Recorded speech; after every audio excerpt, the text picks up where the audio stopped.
इस वक्त आपको बता दें कि जो बड़ी तस्वीर है वो निकलकर सामने बस 2 घंटे के बाद यही बीजेपी हेडक्वार्टर से आने वाली है, क्योंकि बीजेपी हेडक्वार्टर घोषणा पत्र ये कहते हुए संकल्प के साथ जारी करेगी जिसमें क्लियर विजन होगा उन बातों को पूरा करने का, जिसमें गरीब का जिक्र होगा, किसानों का जिक्र होगा, महिलाओं का जिक्र होगा, युवाओं का जिक्र होगा। यानी वो फॉर्मूला जो बीजेपी ने तय किया उस पर आगे कैसे बढ़ा जाएगा, उसके लिए बाकायदा 25 जनवरी से सुझाव भी मांगे गए।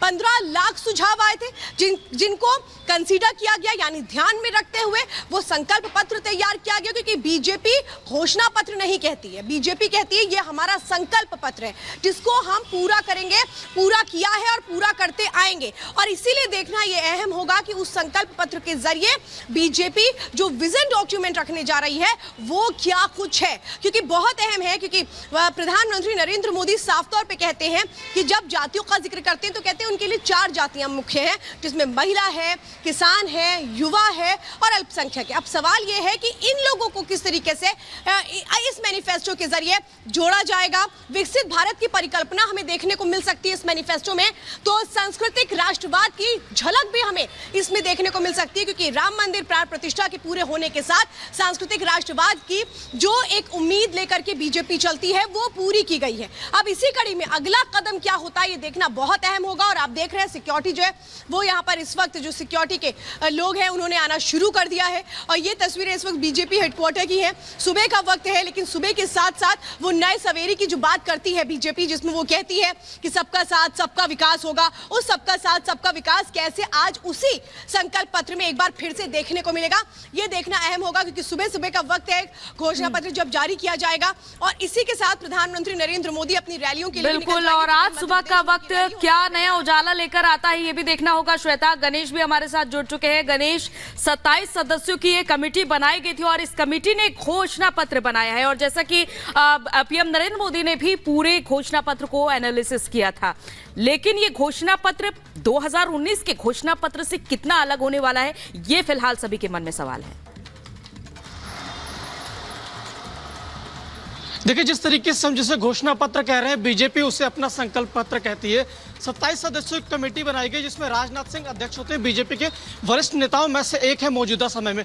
अब उन्हें जो जिम्मेदारी सौंपी गई कि अब बीजेपी के जिस तरीके से जो कहा है, जो प्रधानमंत्री नरेंद्र मोदी का जो सपना है विकसित भारत 2047, उस सपने को किस तरीके से साकार किया जाएगा।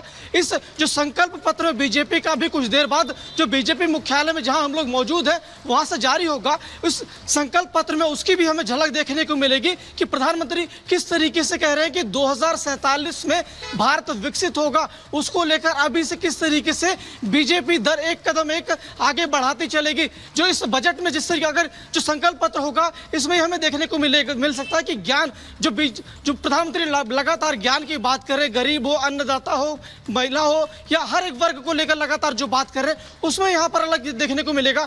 किसानों को लेकर यहाँ पर एक सौगात देखने को मिल सकती है। जहां तक जो जानकारी जो सूत्रों के जरिए मिल रही है कि किसान सम्मान निधि जो फिलहाल अभी वर्ष में 6,000 रुपए मिलते हैं वो उसकी राशि जो बढ़ाई जा सकती है। आयुष्मान भारत की भी राशि जो उसकी बढ़ाई जा सकती है, उसमें दायरे बढ़ाए जा सकते हैं और तमाम इस तरीके की चीजें यहाँ पर देखने को मिल सकता है। युवाओं को प्रोत्साहित किया जा सकता है। स्टार्टअप को लेकर कुछ और यहाँ पर चीजें देखने को मिल सकती है। मछुआरों को लेकर अलग चीजें देखने को मिल सकती है और जो पशुपालन है उसमें और बढ़ावा देखने को मिल सकता है। खेती को लेकर यहाँ पर सरकार बढ़ावा दे सकती है कि मॉडर्न तकनीक के जरिए आप किस तरीके से खेती करें और उसको सरकार आपको सहयोग देगी जिससे आप और आगे चल के काम करें, बेहतर भारत की बात। बिल्कुल, बहुत बड़ी बात गणेश आप बता रहे हैं, बहुत बड़ी बात आप बता रहे हैं कि कैसे भारत का विकास हो, कैसे विकसित भारत की जो नींव है उसको और मजबूत किया जा सके। ये सब कुछ देखने को मिल सकता है। अनामिका भी लगातार बनी हुई है। अनामिका, बड़ी बात यह है कि आज कौन सा बड़ा वादा प्रधानमंत्री नरेंद्र मोदी की तरफ से इस संकल्प पत्र के जरिए आ सकता है, क्योंकि मिशन 400 प्लस का टारगेट है और चुनौती बहुत बड़ी है। ऐसे में सबके मन में सवाल यही है कि क्या आज मोदी कुछ बड़ा ऐलान कर सकते हैं? और देखिए इस बार चुनाव में खुद मोदी की तरफ से ही जो बड़ा नारा दिया गया, बीजेपी की ओर से नारा दिया गया, वो है मोदी की गारंटी। तो मोदी की गारंटी विकसित भारत 2047 तक का टारगेट यहाँ पर प्रधानमंत्री मोदी खुद लेकर चल रहे हैं और ये मानकर चल रहे कि 2047 तक जो है यहाँ पर भारत को कहां तक लेके जाना है उसका टारगेट सेट करने का प्रयास किया जा रहा है बीजेपी की ओर से। जहां तक बात रही राजनाथ सिंह की, जिसका जिक्र भी किया गया, तो राजनाथ सिंह को ये अहम जिम्मा क्यों दिया गया, जरा इसके पीछे भी समझ लीजिए। राजनाथ सिंह बीजेपी के राष्ट्रीय अध्यक्ष रह चुके हैं, यूपी जैसे बड़े राज्य के मुख्यमंत्री रह चुके हैं, पार्टी संगठन से लेकर सरकार तक अहम भूमिकाएं निभा चुके हैं, केंद्र में कई बार मंत्री रह चुके हैं। तो बीजेपी के अंदर राजनाथ सिंह ऐसे नेता हैं जिनकी एक्सेप्टेंस बहुत ज्यादा है, हर वर्ग, हर जाति और हर समुदाय के लोगों के बीच उनकी एक्सेप्टेंस है। यानी कि वो समझते हैं कि किस समाज के लोगों को क्या चाहिए, यूपी को क्या चाहिए, बिहार को क्या चाहिए। बिल्कुल, हर समाज को यहाँ पर ध्यान में रखा गया है, यही बार बार वादा किया गया है और इस बार भी देखने को मिलेगा कि क्या कुछ इस बार बीजेपी अपने संकल्प पत्र में बड़ा वादा करने वाली है। फिलहाल इस बड़ी खबर का रुख कर लेते हैं। ईरान ने इजराइल पर अटैक किया है, ड्रोन अटैक किया है। लगातार ईरान और इजराइल के बीच जो तनाव जारी है, इस बीच ईरान की ओर से अटैक किया गया है इजराइल पर और ये बड़ा हमला किया गया है। ईरान का इजराइल पर ड्रोन अटैक और इसके चलते 50 से ज्यादा कामकाजी ड्रोन दागे गए हैं और आपको बताते चले कि मिसाइल से भी इजराइल पर हमला किया गया है। इजराइल ने कई ड्रोन को हालांकि नष्ट कर दिया है, लेकिन ये तनाव लगातार बढ़ रहा है। अभी तक ये देखा जाता था कि ईरान और इजराइल अभी तक आपस में आमने सामने टकराते नजर नहीं आए हैं, लेकिन अब स्थिति ऐसी हो चुकी है कि ईरान अब डायरेक्ट इजराइल पर अटैक कर रहा है, जो अभी तक हमास और हिजबुल्लाह का सहारा लिया करता था। और इस बीच एक और बड़ी खबर आपको बता दें, और बड़ी खबर युद्ध के मैदान से यह है कि इजराइल की तरफ से भी ईरान पर पलटवार किया गया, मिसाइल अटैक किया गया है ईरान पर इजराइल की तरफ से। बड़ी खबर आपको बता दें, लगातार ईरान और इजराइल के बीच बढ़ रहा है तनाव और इस बीच जो बड़ी खबर आ रही है उसके मुताबिक ईरान पर इजराइल ने किया है पलटवार। इजराइल ने ईरान पर मिसाइल अटैक किया है, IRGC ने की है इजराइल हमले की पुष्टि। तो लगातार हम आपको बता रहे हैं किस तरीके से ईरान और इजराइल के बीच तनाव बढ़ रहा है। ईरान का इजराइल पर ड्रोन अटैक हुआ है, 50 से ज्यादा कामकाजी ड्रोन दागे गए हैं, मिसाइल से भी इजराइल पर किया गया हमला। इजराइल ने कई ड्रोन को नष्ट किया, लेकिन बड़ी जानकारी यह मिल रही है कि ईरान के इस हमले का इजराइल ने भी जोरदार तरीके से पलटवार किया है और यह बताया जा रहा है कि इजराइल ने ईरान पर मिसाइल अटैक किया है। IRGC से इजरायली हमले की पुष्टि भी की गई है। तो तस्वीरें लगातार हम आपको दिखा रहे हैं कैसे मिसाइल अटैक हो रहा है। ड्रोन से हमले ईरान की तरफ से किए गए थे, एक के बाद एक ड्रोन अटैक किया गया था, मिसाइल अटैक भी ईरान ने किया था इजराइल पर, जिसके बाद इजराइल ने जबरदस्त तरीके से पलटवार किया है। तो ये लगातार ये जंग जारी है और इस बीच एक और ये बड़ी अपडेट आ रही है। ईरान इजराइल के बीच जंग की संभावना है। मिडिल ईस्ट में फिर से तनाव बढ़ चुका है। कई देशों ने एयर स्पेस बंद कर दिए हैं और भारत समेत कई देशों ने एडवाइजरी भी जारी की है। एडवाइजरी ये कि जितने भी नागरिक हैं वो ईरान और इजराइल का रुख ना करें, क्योंकि मिडिल ईस्ट में जिस तरीके से अब तनाव की स्थिति बनी हुई है उससे ये देखा जा रहा है कि जंग के हालात भी पैदा हो रहे हैं, क्योंकि अब ईरान की ओर से ड्रोन अटैक जब शुरू किया गया है, हालांकि इजराइल की ओर से ये ड्रोन नष्ट जरूर किए गए हैं, लेकिन मिडिल ईस्ट में जंग जैसे हालात उत्पन्न हो रहे हैं। पहले ये देखा गया कि इजराइल और हमास के बीच ये युद्ध जारी रहा और अब ईरान और इजराइल के बीच टकराव की ये स्थिति देखी जा रही है। तो बड़ी जानकारी आपको दे दें कि ईरान की तरफ से इजराइल पर अटैक के लिए ड्रोन को रवाना कर दिया गया और यह बताया जा रहा है कि लगातार मिडिल ईस्ट में तनाव बढ़ता हुआ जा रहा है। जानकारी यह भी मिल रही है कि जो कई देश हैं मिडिल ईस्ट के, उनकी तरफ से अपने एयर स्पेस को बंद कर दिया गया है। यानी कुल मिलाकर के तनाव लगातार बढ़ता नजर आ रहा है। इस रिपोर्ट के जरिए आपको वहां की स्थिति दिखाते हैं।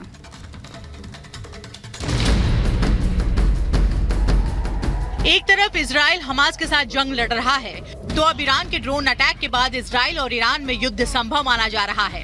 ईरान ने इजराइल की तरफ 50 से ज्यादा कामकाजी शहीद ड्रोन और मिसाइल से अटैक किया। जैसे ही ये ड्रोन जॉर्डन के आकाश पर नजर आए, वहां की सेना ने उसे मार गिराया। इसके साथ ही अमेरिकी सेना और IDF ने कई ड्रोन को इंटरसेप्ट किया। ईरानी हमले के बीच इजराइल ने एक तरफ लेबनान में हिजबुल्लाह के ठिकाने को निशाना बनाया, तो ईरान पर भी मिसाइल अटैक किया, जिसकी पुष्टि ईरान ने की। बढ़ते तनाव के बीच इजरायली PM ने आपातकालीन बैठक की और पूरे मुल्क के लिए एडवाइजरी जारी की। उधर ईरान और इजराइल के बीच भड़कते युद्ध को देखते हुए मिडिल ईस्ट में भी तनाव बढ़ गया है। कई देशों ने अपने हवाई क्षेत्र बंद कर दिए हैं। ईरान ने मिडिल ईस्ट के देशों को चेतावनी दी है कि अगर किसी ने इजराइल के लिए एयर स्पेस खोला तो वो ईरान का दुश्मन होगा।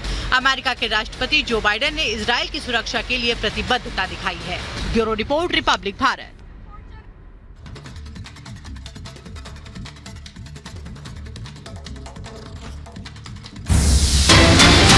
बड़ी अपडेट है कि बाइडेन और सुनक ने हमले की निंदा की है। जिस तरह से ईरान ने ड्रोन अटैक किया है इजराइल पर, एक के बाद एक कामकाजी ड्रोन अटैक किया है, उसके बाद बाइडेन और ऋषि सुनक ने हमले की निंदा की है, क्योंकि लगातार इस युद्ध का विरोध भी किया जा रहा है अमेरिका की ओर से भी और ब्रिटेन की ओर से भी। और अमेरिका के राष्ट्रपति जो बाइडेन ने नेतन्याहू से भी बातचीत की है, तो लगातार ये भी देखा जा रहा है कि समझाने की भी कोशिश की जा रही है।